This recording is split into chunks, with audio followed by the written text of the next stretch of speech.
Okay. Second, I want to start this class just like we started last week's class or last time's class with. Let's get some of those devils out in the open, right? Like, what are the challenges that we're dealing with? What are some of the bugs we're dealing with? What are the little annoyances and things like that? The things that annoy you. One of the, just some of my conversations leading up to this, somebody asked, like, what's just like kind of a quick fix for getting quick signatures, right? If I just need to get a document out for signing and I don't want to have to go through the whole rigmarole. So that's one thing we're going to focus on today. I'm going to show you a kind of a little Docusign hack, so to speak, for getting signatures out really quickly. What else? What else are you guys dealing with on a daily basis, or when you're using it, that really annoys you and makes you wish that you could just go back to pen and paper? It seems like you go ahead, Alice. It seems like whenever I use it, it's different. I can't. The procedure doesn't follow the same with every transaction, and I can't figure out what I'm doing. If I'm doing documents, sometimes I get the person's name, it just automatically fills in. Otherwise, I have to do it myself. That I find extremely frustrating. Okay. Noted. Thank you. Debbie? If you have, I'll use a buyer, for example, who you write an offer to purchase, they don't get the property, and you have to go back and write another offer to purchase, you can't recreate that document. That document is checked already in the Docusign list of documents, and you can't create a fresh one. Okay. So where do you do that? Sure. What else? Dan? Yes. Hi. So I was creating a listing agreement and putting information in that I saved and closed, and the information didn't save. So like the address and, other information you put in the listing agreement, it didn't save. It was blank when I sent it to my client. So that I've just found weird and annoying. So. So information that you had put into the document did not come up when it got sent to them? It did not save, yeah. Even though I saved and closed it and went forward and sent it, it was blank. Okay, so here's what I'm gonna say to that. I don't know exactly, I mean, I wasn't, when that situation happened to you, I'm not exactly sure exactly how you did things or what you did or the way you were doing it, right? So it's really hard for me to recreate that scenario. However, what I will go through today and show you is the proper way to fill out the documents so that they show up correctly on the back end when they get to your clients. Okay? Is that fair? That's great, thanks. Okay, cool. And all right, who else? That was one of the things I was gonna say as well. Show us the start to finish, starting with an opportunity and going into create the transaction and filling it out so that we have a minimum of things that we have to edit and change and futz around with once we're in there. Okay. It might actually surprise you, because it surprised me, but Keller Williams, with all of their, with all of the aggregate knowledge and all the aggregate people that we have in this company, I actually have not been able to find a start to finish, like step-by-step guide for creating an opportunity, going into Docusign, filling in all the details, filling in the documents, et cetera, et cetera. So guess what I've been spending my spare time doing on weekends and at night? Make our own operations manual. So I've been creating, so one of the things I have been spending some time on is creating a step-by-step guide. As you can imagine, it is quite long. It is a bit of a long guide because I did want it to be comprehensive. So we have guides that we've already given out to the Market Center, and if you would like copies of them, I can give you those for things like setting up your Docusign account, how to get it initially connected with Command. We have a step-by-step guide to creating an opportunity and putting in the client details into the opportunity. We have a step-by-step guide for that. We have a step-by-step guide for starting uploading documents and starting a transition and connecting Command with Docusign, so that you can create a room so that it's connected with command so that you can pull it in. So we do have a step-by-step guide for that. But what we don't have a step-by-step guide for is the Docusign portion of that, right? So, and then pulling actual documents that are already created and signed in Docusign back into command. So those are the two main areas that I'm focused on right now. The first half of that was really easy because I just took the guides that had already been created and blended them all together. But I am still working on the Docusign and then Docusign into command portion of things. But I am working on that, so I think that will maybe help for like what you're talking about, Debbie.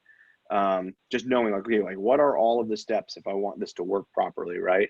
Because I will tell you that I actually walked through it, and in order for me to create a document, fill it out, send it out for signatures, this is going to surprise all of you, and you're going to all think I'm lying to you. But it has actually fewer steps than if I were to do that in Dotloop.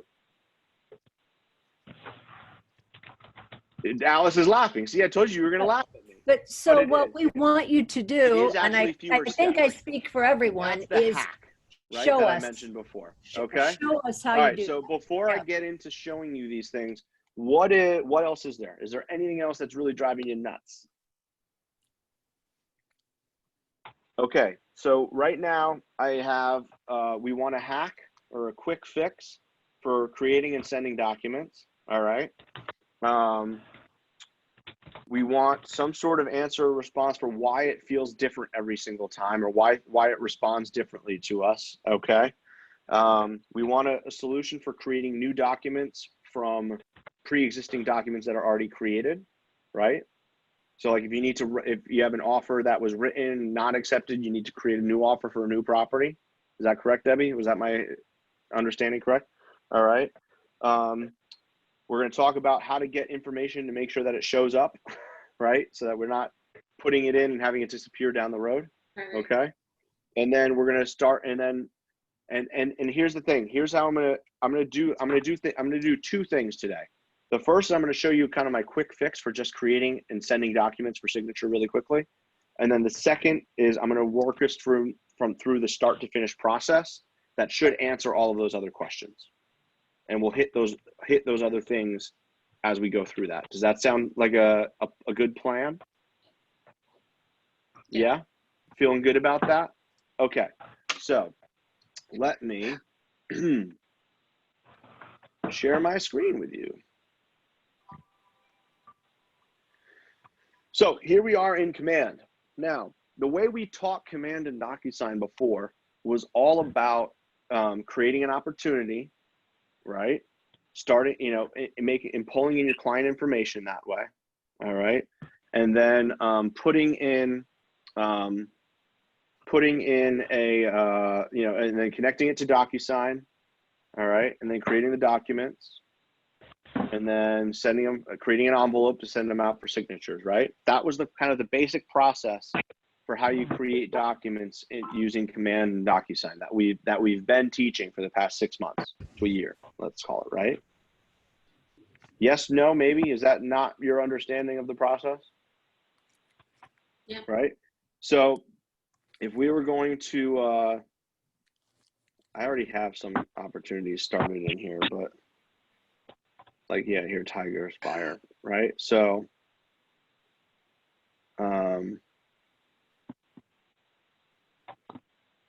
what's going on here? So this was one of the opportunities I created last time, right? So, so we create an opportunity, we fill in all of the details, then we come to the Docusign Documents tab, and we click Start Transaction. In this case, I already started it, so it's going to bring me to Docusign. All right. Now, one of the biggest complaints that I get is, well, Dan, I don't want to have to do all of these things. Right? If I have a buyer who wants to submit an offer, I just want to be able to submit the offer. Right? Create the offer, send it to them for signatures, and get it sent. And I said, well, what about all your other documents? And well, what other documents? I say, well, what about your agency disclosure? What about your buyer representation agreement? Blah, blah, blah, blah, blah, right? So here's what I say to that. If you just log straight into Docusign. So here's what I'm going to do. Actually, I'm going to log out. I'm going to Docusign. If you just go to docusign.com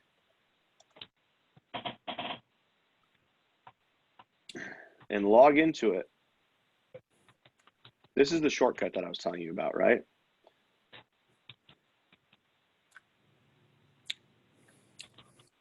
And then log in using your email address.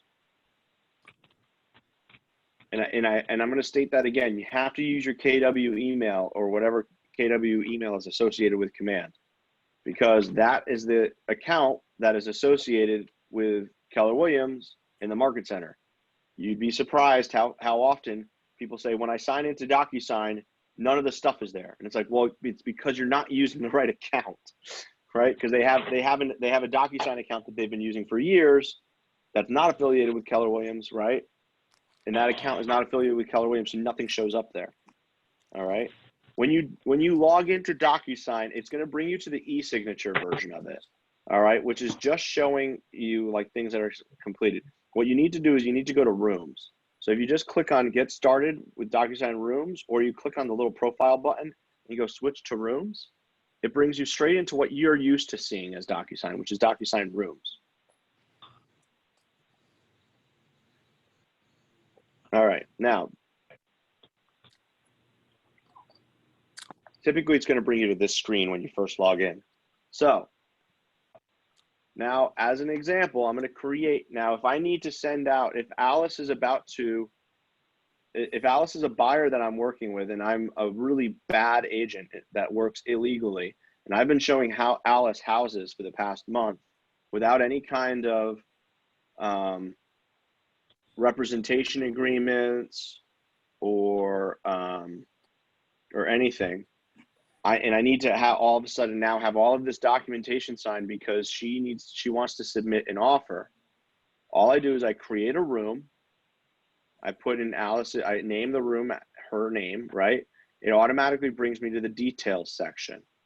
I'm going to come in here and I'm going to add in her information, right, into the details section. And I'm doing that just by hitting the edit. So I want to say something really quickly. I want to do this. I'm going to do this kind of at my speed to show you how quickly and easily it can be done, not as a demonstrative purpose for all of you. Is that okay? Because the number one complaint that we get is, well, it's just too difficult. And part of the reason for that is because we're just not used to it, right? We've been using Dotloop for years, so we're really easy. I don't use this every day. I don't use Docusign every day. I've just been using it to teach all of you. And yet, Alice, what's your email?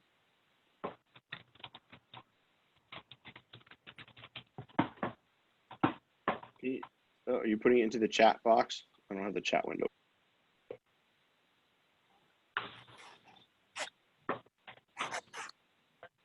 Alice, what's your email address? I can't see it. Hold on. It's alice.farina@kw.com. That's easy enough. Yeah, right. Simple. All right. So I'm going to put her information in here. I'm not going to fill out anything else for her. I'm just going to put her name and email. Buyer 2, there's no second buyer. I'm going to put my own name in here. All right. Now, because I didn't start in an opportunity, none of this information is in here right now, right? This is the page I was looking for. Right. So because I didn't start, if I had started with an opportunity in command, all of this information would have already been in here, or a lot of it would have been. Any of this information that I had put in command would have automatically been drawn over. So if you don't have this information in their contact card in command, guess what? It doesn't get pulled into Docusign. If you don't put the information into the opportunity, it doesn't pull in. So I'm just going to put in the client information, and I'm going to put my information. I'm going to hit save. Now I'm going to come into Documents. I'm going to click the Add Documents button from the upper right-hand corner. I'm going to go to Docusign Forms. Now there are two places that we can find all of the forms that we need for clients. The first is in the Docusign Forms libraries, which if you click this drop-down menu, they have them organized based on who created the documents, essentially, right? So KW471 documents are documents that are specific to the Ridgefield office. 612 is the same for Stanford. CAR, Connecticut Association of Realtors. Hagar, right? Obviously the Hagar documents and the Smart MLS documents, right? So the library is formed based on who created the documents or who they belong to, essentially. The other way of looking at it is Docusign form groups. And this is one area where both market centers are working on creating better better groups so that we can have all of the documents that we need in there. But for Ridgefield, you essentially have two options. You have Connecticut buyer and Connecticut seller. For Stanford, right now they have buyer docs property, landlord docs rental, listing docs property, tenant docs rental. So those are so if you're a Stanford agent, you're not going to see the CT buyer, CT seller in here. If you're a Ridgefield agent, you're not going to see these other four. You're only going to see the CT buyer and CT seller. All right. But when I click on these groups, I'm going to say, okay, I have the exclusive right to represent buyer authorization. I have the agency disclosure, and I'm going to use the, I'll use the KW offer to purchase, okay? Because I need to write an offer on this property, right? And I'm going to use the offer to purchase.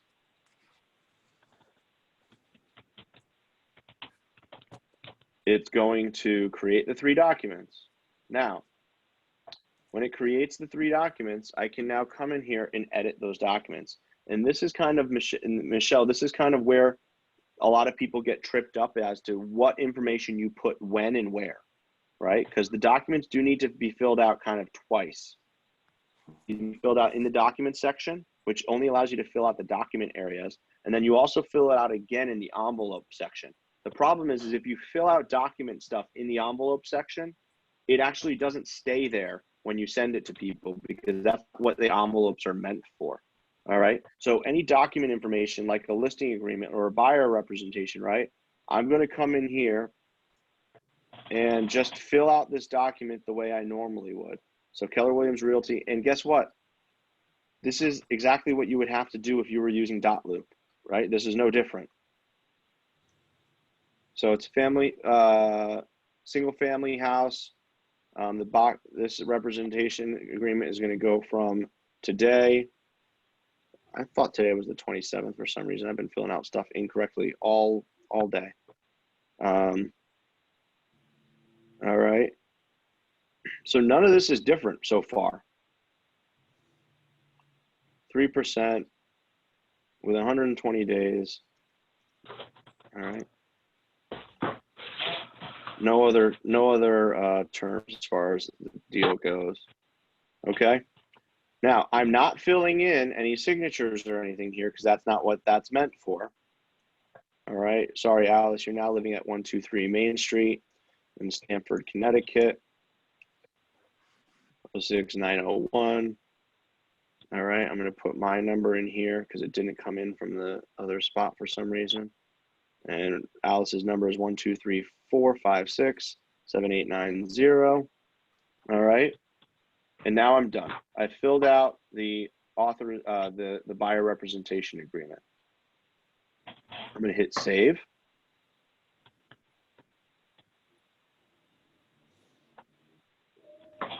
I've got agency disclosure. Now, Michelle, this kind of goes into what I was talking about before. Now, on the agency disclosure form, there's actually no information to really fill out because the only thing you're adding to this form are the signature lines. So when I pull this up in documents, there's nothing to put here except for a property address if I want to put a property address in here, which you don't have to put. So there's nothing to fill out here in the document section because the only thing you fill out here are signatures, right? So a lot of people get frustrated. We're like, well, why can't I fill this out? It's cool because this is only for the signatures portion. So again, I'm going to save and close that. That's done. Now I have the actual offer to purchase.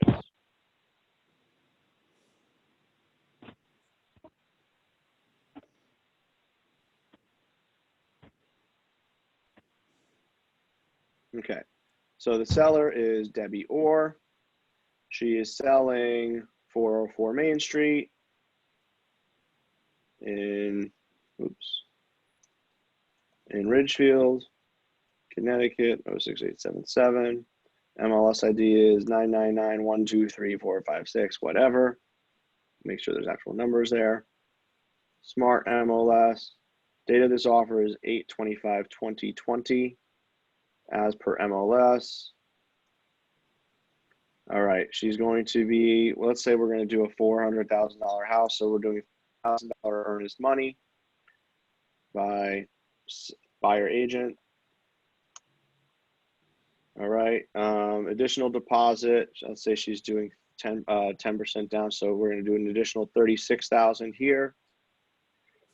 Balance of this payable at signing, she's going to do another 40,000 because she's doing 20% down. Mortgage contingency at an interest rate of 3.2% for a term of 30 years. All right, so the total is going to be 320,000 for the mortgage, and the total purchase price is 400,000. Mortgage contingency date is going to be 30 days from now, so we're going to be at 9/25/2020. The offer will expire on midnight of, we'll give them 24 hours to respond. Sorry, Debbie, you gotta move it or lose it, sister. 10 days for inspections, building inspection, water, radon, pest, septic, well, oil tank, other, lead. All right, we're gonna, we won't put other. All right, we're gonna have 3 days after inspections to whatever. Okay. Contract of, this is not a contractor of sale, right? Because we're using the offer to purchase here. So we're going to say that this is going to be signed within 15 days of this offer. Closing will be in 45 days, on or before 45. So we'll say 9/31, let's say, right? 20. I'm just, so Dan Raposo and Michelle Milton, all right, are the sole real estate brokers representing seller and buyer. That should actually say Keller Williams Realty. All right, whatever. Property disclosures are attached. No other contingencies. Okay. Now we're done, right? We filled out the offer to purchase. Yes. Is there any way to print this without completing it? Meaning I have some clients who want a hard copy of their contract, and Jen said I couldn't do that without putting all the signatures in. And once you do that, that locks it in, and then you can't change anything. So yeah, I try my absolute hardest not to predict Jen Henry, because I tend to be wrong when I do. It's Jen Bernanke. Oh, Jen Bernanke. Yeah, well, her too. Because she's just smarter than I am in general. So, but here's the thing is, so once you've filled this document out, like I just did, and so what you're saying is like, okay, so now that I've filled it out, I want to send a copy of it to my clients before they sign it. Actually, I was going to a client. I did bring them a copy of one that was printed out. I had Shelly and Len helped me do it because I couldn't do it. So I just wondered what the process is for printing out without it having been signed. Yep. So right here, when you come back into the documents room, if you hover over any of these documents, there's a little circle that pops up in the upper left, and that allows you to select the documents. Now what I can do here is I can now where's the download button? Is it next to the trash with the arrow down? Hold on, I literally just had it. What the heck just happened? Because you can download these. Welcome to my world. Oh, the other option is you can just straight up email them too. If you have their email and you want to just send them. So let me show you what that would look like. I'll send them to myself. Oh, and then you can print the email, you're saying. Oh, you can't download more. Oh, okay. So the reason why the download button disappeared is because I did 2. So if you select more than one document, you have to combine them into a document. So if I select 2, you get the combine button, and that will create one PDF of both documents. And then once you have that combined document, you can click this download button here and download it, and that allows you to send it or print it or do whatever you want with it. And I can print it, but then still come back to it and change anything, right? Absolutely, yeah. Okay. So here's the other Pause on thing. that point. Hold on, Debbie, I'm getting a ton of feedback, and it's probably because you and Sherry are in the same room. No, we're not. Oh, We're not. sure She's in Trumbull. I'm in Ridgefield. That's not okay. it. So pause for one moment, Sure. because what Alice is experiencing is something that we all experience. And Okay. what I find is you have to kind of play with it a little bit, like you just did. Uncheck, check, add, test Yeah. it around a little bit, and pay attention to all of those little icons. And Yeah. when they change, until we learn it. I believe that this is just building muscle memory right now, everything that we're doing, so that we know where to look and where to click. And so just play with it a little bit, try this, try that, and see what changes on that toolbar. Okay. Yeah, I mean, listen, I was kind of speeding through all of this because I wanted to show you that I'm not creating these documents every single day. I've literally only been using Docusign in order to teach the classes. I haven't been really playing with it on my own. And yet once you understand the steps and you understand the process, it is really easy and simple to kind of work your way through this stuff. So it's just these little things that, yes, I forgot that, yeah, you can't download multiple documents at a time because they're separate PDFs. You have to download them individually, or you need to combine them into one PDF and download it, right? I just didn't, I was like, all right, something has changed. So what did I do? I came back and, oh, there it is again, right? So now that we have the 3 documents filled out, what do we want to do? We need to actually send them for signatures now. So we're going to create an envelope, and we're going to say this is representation and offer docs. And we'll call that 404 Main Street. Okay, because these are offer docs for 404 Main Street. So I'm going to come in here and I'm going to select the documents that I need to send to have signed. Right, I just clicked on room docs because I want to select the documents that I just created. I hit add selected. Now I need to tell Docusign who I'm going to be sending these to. And I have 2 ways of doing that. I can use pre-tagged roles, or I can do room participants. So I'm going to do pre-tagged roles just because it'll fill in some of that information for me. So on buyer 1, I'm going to select Alice Farina. I want to select Dan Raposo. And then I'm going to hit add selected. Now you notice that I didn't select all of the different roles for all the different documents. And there's a reason for that, because Docusign, because of the way Docusign formatted some of the forms, they can get confusing. And what ends up happening is it will send one form to Alice for signature, and then she won't be able to see the rest of the documents until she signs that one form. All right. And that can get just really confusing for people. And I find it's best to send everything that they need to sign kind of in one shot, as opposed to sending them one form and then suddenly they get another email saying, oh, you need to sign this. And they're like, well, I already signed it. And they thought they signed everything, right? So just add everybody to this one time. Everybody who is going to sign, and you're going to sign it to one time. So Alice needs to sign it. I need to sign it. We're the only 2 people that need to sign it. We've both been added, and I'm going to hit next.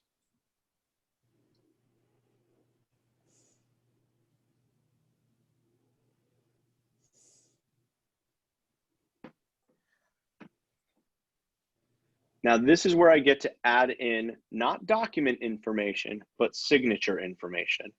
All right. In the upper left-hand corner is a drop-down menu with the 2 people that I'm working with who are going to be signing this document. Right now, I'm listed as all of the yellow icons. Alice is listed as all of the blue icons. So I'm just going to work through this real quick and make sure that everywhere I need to sign this as the agent is in here. All right, so I have my agent signature here where it should be on this line here. I'm just going to make it smaller to make it nicer looking. Date signed was put a little far off. Alice's was done the same thing. I'm just going to select hers, do the same thing, clean it up a little bit. All right, and that one's done. Right, because I'm doing all 3 of these at the same time, I get to work on all 3 of them at the same time. So I'm going to check the offer to purchase. Now, here's the thing. What a lot of people think is, oh crap, I forgot to add a contingency. So what I'm going to do is I'm just going to add a text box here and put in the contingency here. The problem is that's not the way this form is meant to be filled out, because what Docusign thinks I'm doing is putting in a text box for whoever is assigned to that text box to fill out. It doesn't actually think I'm filling out the form the way it's meant to be filled out. So this is one area where if I put this information in here and then I put in, if I actually add the text and I say, okay, what's another contingency that we're going to add? Satisfactory appraisal. All right. And tell us what is an appropriate use of that text box here. So the appropriate use of the text box, and the documents that we're using as an example right now aren't a great example for it, but like in everything in the envelope, right? Like, so all of the text box, the check boxes, the drop down menus, the radio buttons, name, email, all of these things are things that you want your clients to fill out for you. So you really only want to be using these items, like this text box, if it's something for your client to fill out. Because here's what can happen is if I add this text right here and then just leave it like that, when I send it to my client, the information inside that box, as soon as they click on it, is going to disappear. Because that box is meant for them to fill out, not for me. Dan, I have a couple of questions. Sure. So on the previous page, do you not put a subject and an email for your client to see, or do you just send it with random information with nothing there? Well, I can go back to that. I didn't do that right now, but normally I would rather, I would rather put it on a phone call, right? And say, so listen, I just sent you the Docusign docs. It's the buyer representation agreement that we went over the other day. It's the offer to purchase with all of the terms that we discussed. You can review the documents, and then all you have to do to sign everything is hit the start signing button, right, and go from there. I think it's a little bit better. If you wanted, you can put that in the email and I can show you how to do that. And on the tag stand, on the text box, if you have a document that's signed out, if you're buying and the seller sends you something, say it's a disclosure and you need to add text, you could do that. You just have to make sure that whoever if you're Dan putting that information in, you need to make sure you put yourself as number 1 and your client that's going to sign is number 2 on the priority of signing, and then they'll see exactly what you put in the text box when they get their exactly. So that's that you led me straight to that point, right? Because as you can see, this text box is actually Dan Raposo's text box, right? It's assigned to me. It's orange. So, but like Sherry mentioned, right, on the previous page, I actually made the client sign first. So when I send this to the client, they're not going to see this text box because it's assigned to me.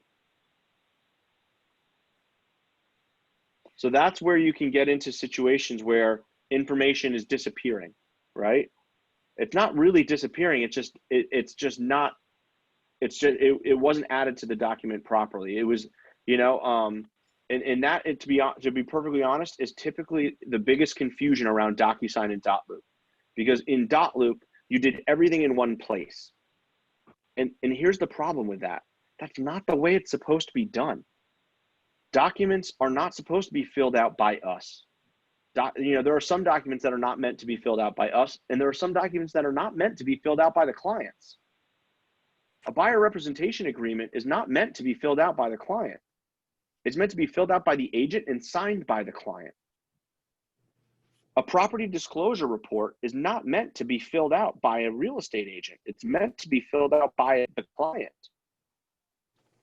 And so if you put so there are some things that you're supposed to fill out and some things that you're not. And there are some things that clients are supposed to fill out and some things that they're not. And so DocuSign is set up so that the right people are filling in the right information and doing the right things with the documents. And that might be annoying to you, but guess what? It's the way it should be. It's the way it is. And it really, when it comes down to it, isn't really that much of an issue in actually creating these documents. So I'm actually going to remove this just because I was using it as a sample, as an example. But so date sign, again, I'm just going to clean these up a little bit.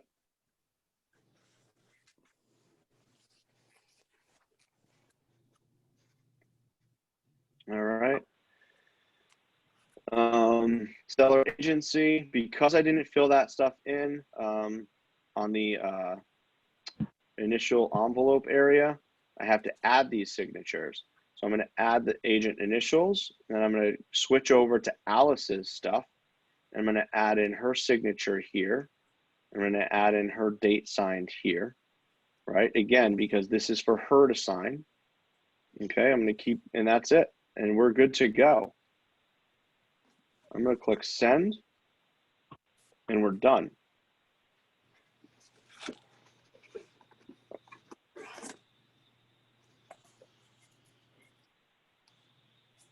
So would you actually say now, if you actually added the steps to it, that would be faster. That would be less steps to create and sign documents than it would in Dotloop. And I know because I've counted it both ways. I know Debbie's looking at me like you're crazy, Dan. There's no way that that's less steps, but it is. It's less steps. It's just, here's the thing. You're familiar with the steps in Dotloop more. You're more familiar with those steps, so they feel easier and they are easier. But was that, I mean, now we've been on this call for 41 minutes. And in that time, not only did I create and send these documents, but we also spent about 12 minutes. Well, we spent about 3 minutes still in the ALC meeting. All right. We spent about an additional 12 minutes just kind of asking for your questions and your feedback. And then throughout the remaining, 32 minutes that we've spent together, or 27 minutes that we've spent together, we've actually been going through this process. Okay, Dan. Yes, Michelle. But so that doesn't solve my problem of, in fact, I was on the phone with Sam. He was walking me through, and I filled out the form, and the information wasn't there. So I don't know what happened. And I did save and close. I did. And I did it a few times. So again, like I said in the very beginning, Michelle, like I can't recreate what was happening for you because I wasn't there and I don't know exactly what you were doing. I would need you and me to sit on a computer and you share your screen with me and do exactly what you were doing and to recreate that issue. Right. It's really kind of impossible for me to do that in this situation. So like I said, my goal to help address that situation is to show you exactly how to fill it out so that it doesn't disappear on you, right? And Alice, I mean, if I wanted to challenge myself, I could ask Alice to pull up her email and share her screen with us. She's doing it on her phone, right? So that she could see what exactly those documents looked like from her end. Now, the other side of it, what I can show you is if I click on this envelope, I can click view documents. And it's actually going to pull up the actual documents that I sent. And it just needs to load it. And it'll actually show me the actual documents with whatever was filled out and into those things. And as you can see, the things that I filled out are there. All right. And if I had done this before, which maybe I should have done that already. You didn't share your screen. We're not seeing. Oh, you're not seeing it. No. Sorry. Right. And I'm going to ask, can you throw a couple of documents like the property condition disclosure or the data, MLS data sheets in there, Sure. just to show us how they function? Sure. So again, I'm going to go to Docusign Forms. I'm going to go to Docusign Forms groups. No, All right, those are going to be seller docs. So I'm going to go to the CT seller group list. All right. Property condition and single phase data input. Okay. Perfect. Yep. So again, the key to remember, like I get like 80% of the issues that I see when working with people one-on-one is that they go to fill out these documents in the wrong, and there's two places to fill them out. The first is in the documents tab, the second is in the envelopes. And 80% of the issues is because people try to fill in information in the wrong places. All right. So like the residential property condition report. Again, this is one of those documents that we are not supposed to fill out. Right. Therefore, we can't put in information into this document.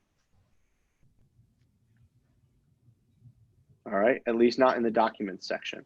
What we are allowed to fill out are things like the name of the seller is Debbie Orr. The property address is 404 Main Street, Ridgefield, Connecticut. But I can't put in the year the structure was built.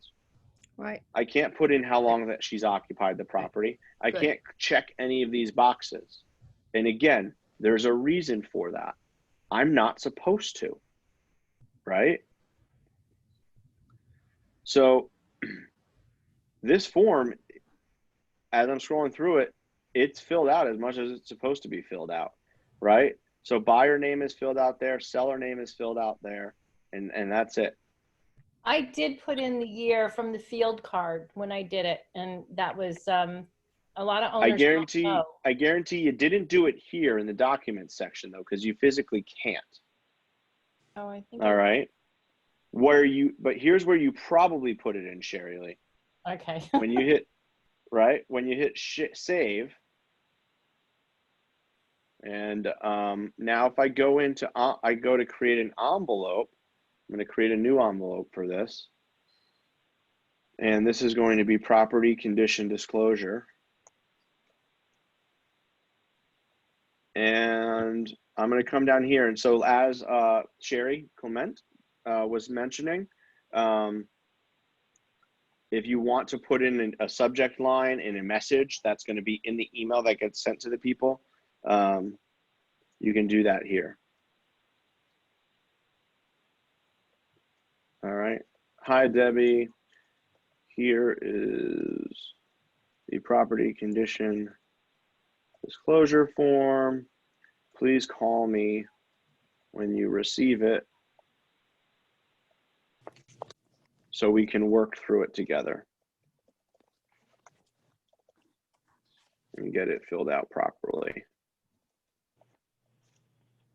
the first time. All right, I'm going to go back into my room docs. Add documents from room.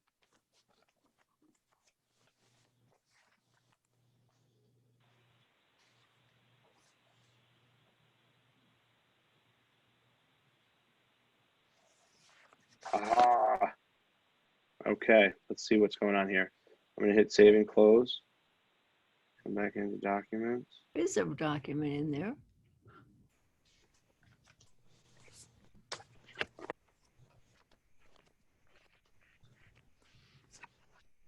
For some reason, they're not loaded in here though.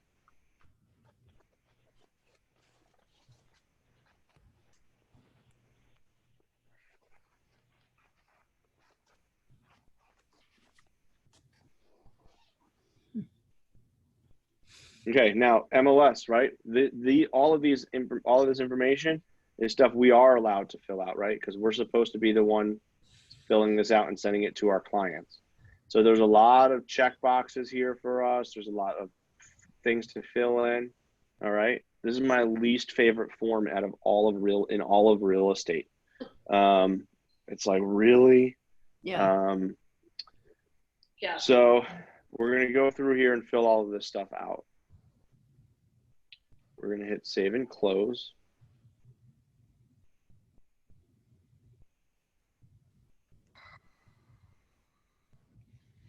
so just also as an FYI, part of the reason why this is so slow is because I'm doing it via Zoom.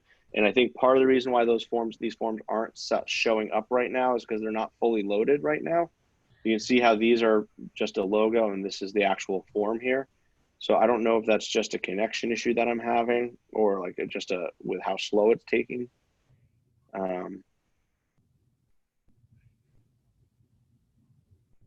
It's obviously very slow right now.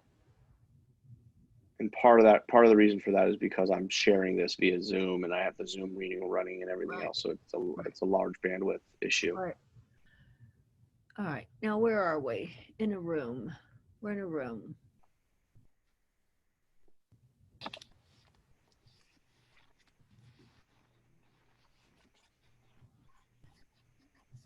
I'm just going to back out of here and go back into it and see if they're loaded yet. But like I said, this is why Docusign is the devil, because like stuff like this happens all the time. So here's where we get into more trouble than you do. We don't know. Now they're loaded. See here. See, we wouldn't know if it was something we did or if it was something that Docusign was just taking time for. That's where we would go like. Yep. And here's the thing is like with all things in life, patience is a virtue.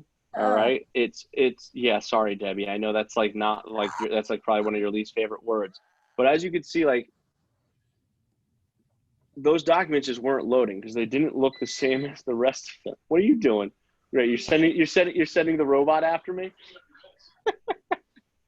I'm in the Newtown office and we have this little robot over here to keep our carpets clean. That's hysterical. And it's coming after me right now. All right, so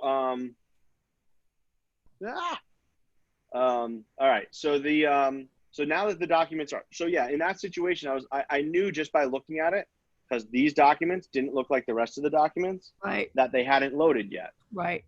And that is why when I came into the envelope over here, they weren't there. So we have property condition disclosure. I go to room docs and guess what? All of the documents are now there, right? So here's what we can do generally. If you're having an issue that just seems weird or it's incredibly frustrating, that's not working properly, my recommendation is always to take a beat, take a breath, and back out of whatever you're doing. All right. So you can see all I did is I just clicked on the rooms. I went back to all of the rooms. It loaded them all again. I went back into it. And guess what? Everything was there. Right. Get out of here, dude. This little robot is like all over my feet right now. All right. So when I come back into the envelopes, I go to room docs. I'm going to do just the property condition disclosure form for now. All right. So I'm going to send that separately. I'm going to add Debbie to this. Although I didn't add her in here. So, but Debbie Orr is in here.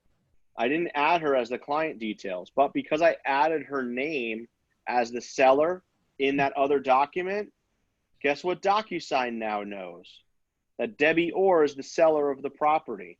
So I can select her. Here's the only problem is that she doesn't have an email address in here. So what do I need to now do? I need to now add her email. And it's actually not Debbie Orr, it's Debbie O, right? Right. Debbie O at kw.com. And now I have her email address in there. Okay. I'm going to click next. And now here's where, again, things get confusing. This dang robot.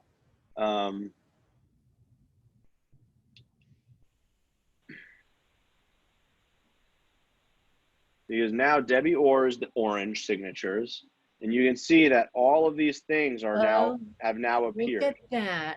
Ha ha. Right? So we couldn't add the year the structure was built before, but now we can.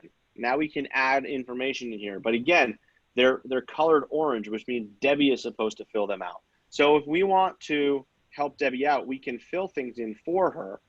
All right.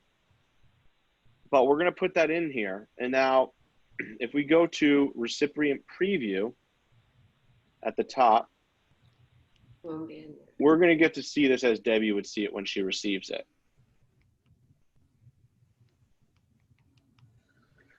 The other thing that's confusing, Dan, is the reader only versus your name, like read only or like that changes too, right? Yep. So I'll go back to that as soon as this loads here, and all right, I'll show people that, Sherry.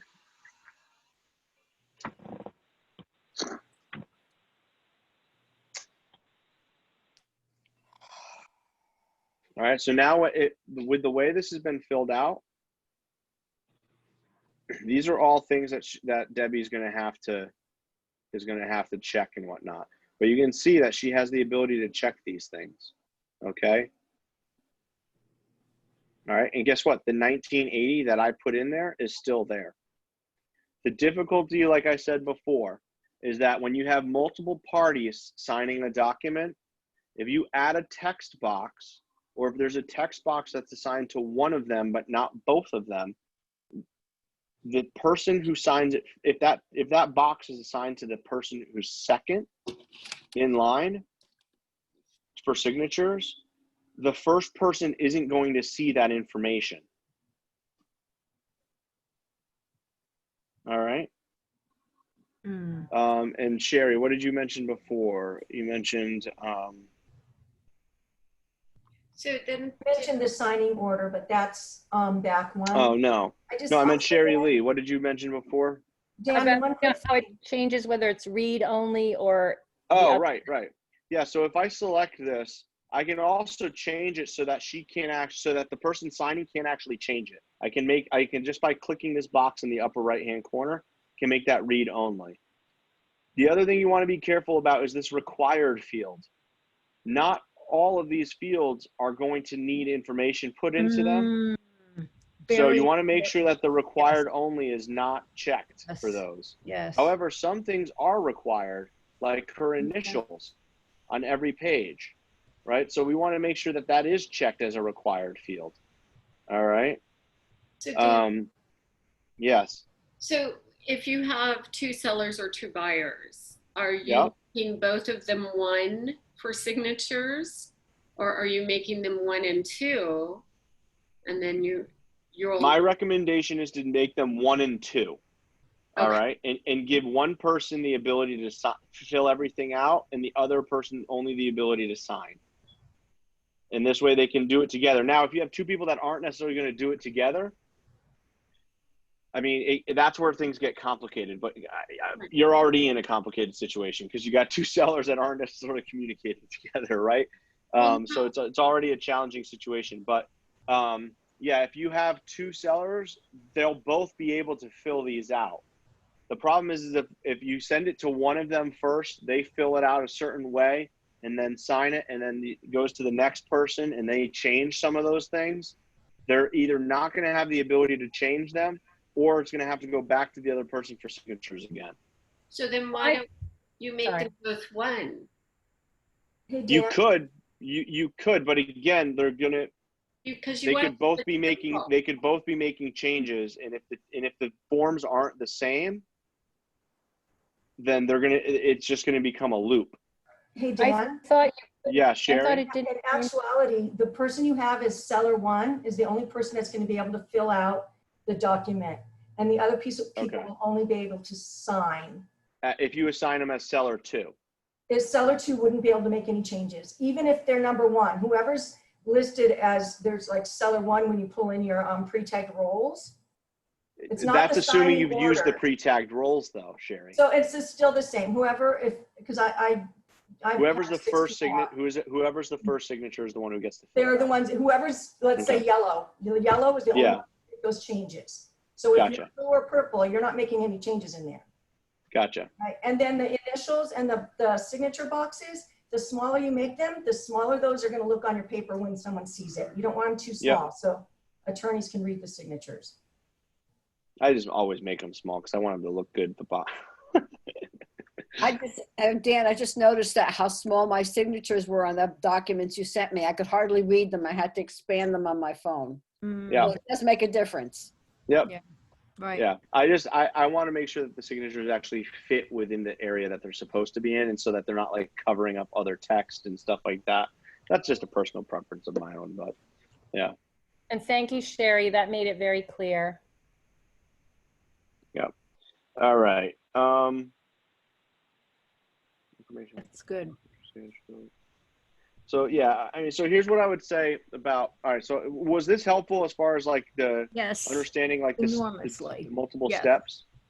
To- Again, Michelle, I'd be more than happy to sit with you on that specific issue, because I know that, because here's what I can tell you. Alice says that it feels different every time we use it, right?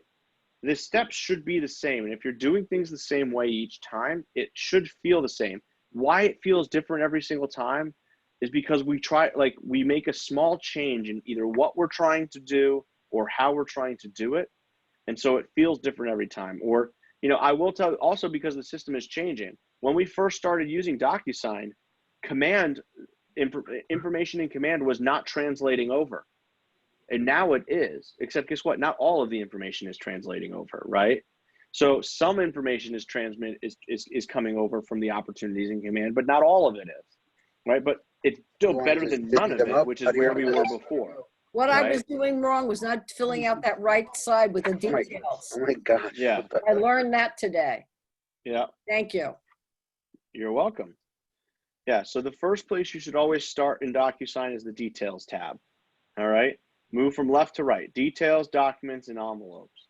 If you want to add people into it, you can add people into it as well. But really, the people are going to be added into it on the Details tab anyway. And then you can just select them when you're in the envelope.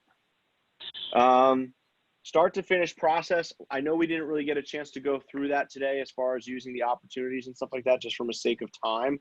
But we did kind of walk through the start to finish process of using Docusign itself. So I'm going to count that as checked. Creating new versions now. Alice, you said you were able to go through there and sign some of that stuff? All right, so let's see. So. Yes, and I sent it back. I don't know if you got it. Oh, this still needs my signature. So I'm going to sign this real quick. And then in order to provide an example for the next,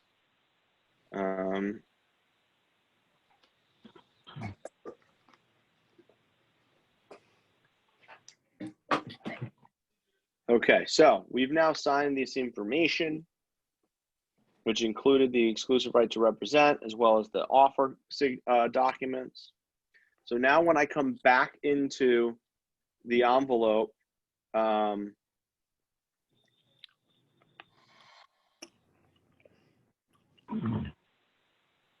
sorry, when I go back into documents, I should now have completed versions of these. So now you see I have a green checkbox here for this. I have a green checkbox here for this. And guess what? For my offer to purchase, I have a green checkbox. Now this means that this is the version, the green checkboxed versions of these are the versions that have been signed. All right. Now, unlike Dotloop, Docusign actually creates new versions creates a new file once they've been signed. Right? In Dotloop, I wouldn't have had these additional versions because it's all just one file. Once it's signed, and it's one document on the line. Now, if I want to go in and change it, what would end up happening? I would click on the document and I would start changing it, and Dotloop would pop up a thing saying, if you change the document, it's going to eliminate all the signatures, right? So guess what we can do in let's say we now say, okay, we didn't win this property. We didn't win 404 Main Street. So I now have the offer to purchase. I'm just going to click right on the offer to purchase. It's already in the documents. And I'm just going to edit it. I'm going to change it now. I don't need to create a new offer to purchase. I've already created the offer to purchase. And I'm going to now change this, and I'm going to change the sellers to Carlos Martinez. And Alice is now buying a much larger office building, 277 Summer Street in Stamford. 069, what is it, 05? I don't 95. remember. All right. And she's now putting 8,000 down, and she's putting 42, I don't know, whatever, right? And you go through and you change all of these things, okay? And now you click save and you go through the same process. You go back into, you create an envelope and you send it to her the same way we did last time. And as soon as she signs it, guess what ends up happening? In the documents, you're now going to have a new version of the offer to purchase. That's going to have you're going to have a third version of the offer to purchase now. That's with that green checkbox. Because this document is a living document that can change anytime. It's once it's signed, you shouldn't be able to change it, right? Because that's a real document. That's no longer a living, breathing document. This has been signed and confirmed by the sellers. All right. Is it confirmed when the realtor signs it, or when? Yeah, as soon as all parties have signed it. So as soon as all parties have signed it, Docusign creates this new version of the document saying it's fully executed. All right.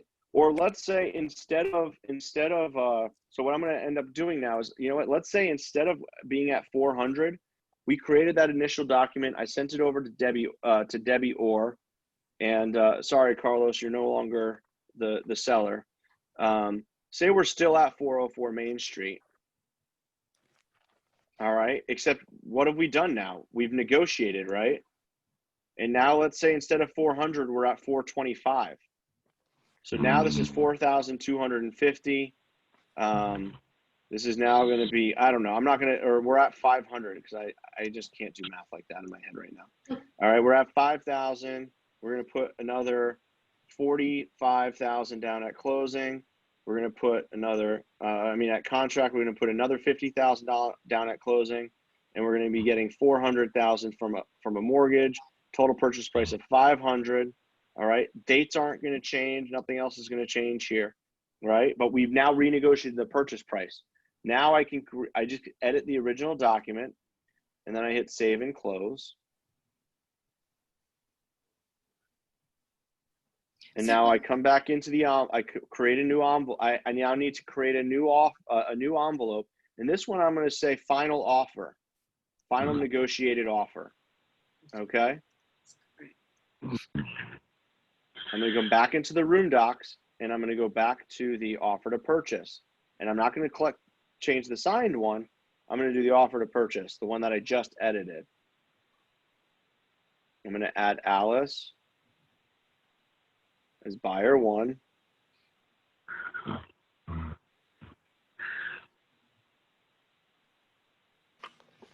Click next.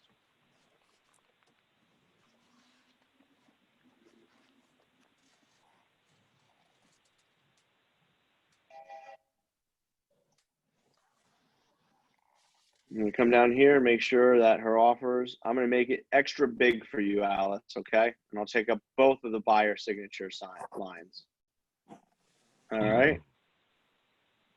And that's it. That's all. That's the only place we need it signed. Now, what did I screw up here, though? I didn't add myself as a recipient yet, right? So I need to come back into the envelope, and I need to, so I'm going to click the back button. I'm going to go back into the envelope, because there's no place for me to sign as the agent, because I don't have myself in here. I'm going to add myself I'm going to add myself now as buyer agent.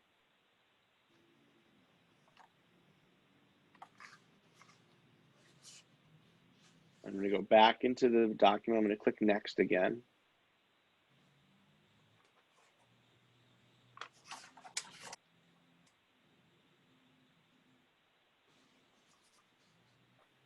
And now, oh, look at that. So I'm now orange and I'm now orange and Alice is now blue. All right. And I'm just going to move these to where they need to be. And I'm going to hit send. And I'm done.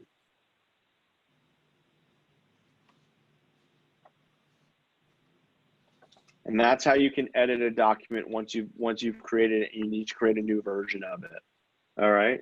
You don't need to go in and try to create a new document or anything like that. All right. All right.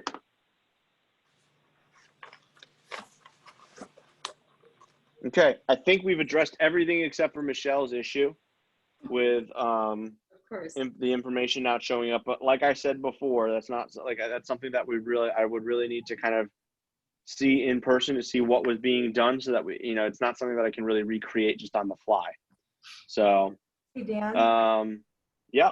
can you show us how to make folders in the document section so we don't get confused with all the offers we're sending out for our buyers? Yeah, sure. So let's say now I'm in documents and, you know, I had 277, you know, we offered on 404 Main Street and we didn't get it. And what I want to do is I actually want to organize these files because now these are starting to build up, right? So if I click the actions button on the right-hand side, Share your screen real it gives quick. me, oh, sorry, I forgot I'm not sharing it anymore. Okay. So if I go back into the documents tab, I have all of these files now. And as you start working with clients, because it creates multiple versions of things, you have the signed version as well as the editable version of it, it starts piling up really quickly. So what I can do is I can create folders in order to organize things. The other thing I can do is also choose between active and archived documents. All right. So if I have a deal that doesn't go through and I don't need the information, I can archive those documents. It doesn't delete it. It just gets it off the screen. All right. The other option is I could actually create folders. So if I click on the actions button in the upper right-hand corner and then click add folder, I'll create a folder for 404 Main Street, let's say. All right. And now what I can do is I'm going to come down here for offer to purchase, and I'm going to click move, the button here. All right. I'm going to select it using that little circle when I hover over it. I'm going to hit move, and it allows me to now send a selected destination. I'm going to select a folder, and then I'm going to select 404 Main Street. And now it's going to move it from those. Now, let's say I'm done with 404 Main Street and I don't want to see those documents anymore. And I want like a cleaner version of this screen.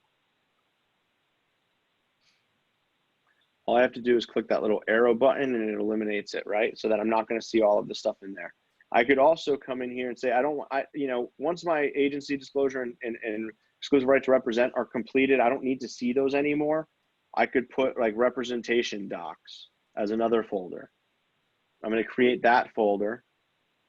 All right. I'm going to come down here. I'm going to select all of these documents because I want all of them, right? Agency disclosure. I don't need to edit those anymore either. You know, I'll get rid of this one as well. And I'm going to move all of these documents. Same thing as before. I'm going to move them to representation docs. I'm going to save, and now I'm going to close this folder.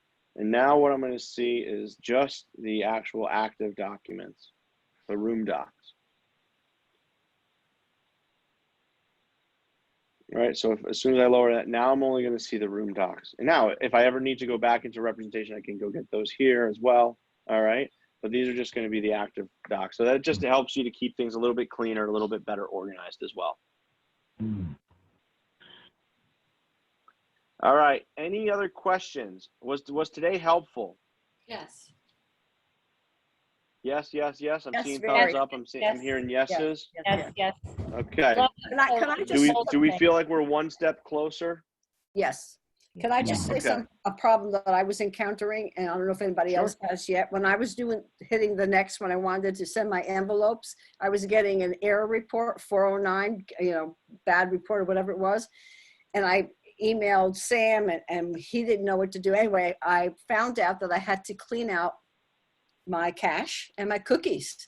Yep. In order to get it. Otherwise, I had to go and use incognito in order to get my envelopes to get sent. Yeah, so here's the other side of it too. In general, when using any kind of website, it's not just KW stuff. I mean, I find this stuff happening to me all the time with various websites. You know, our computers are like things are changing so quickly, and our computers are trying to make things move as fast as possible because we're just impatient people nowadays when it comes with technology. We want everything to be as simple as our iPhones feel, even though our iPhones are actually terribly complicated and still give me bugs all the time. And yet I don't tend to crucify it for it. You know, cache and clearing your cache and your cookies tends to be the simple solution to a lot of like any kind of internet-based issues. So clearing out your cache and your cookies using incognito, I find even when using incognito mode, I still sometimes get issues with that.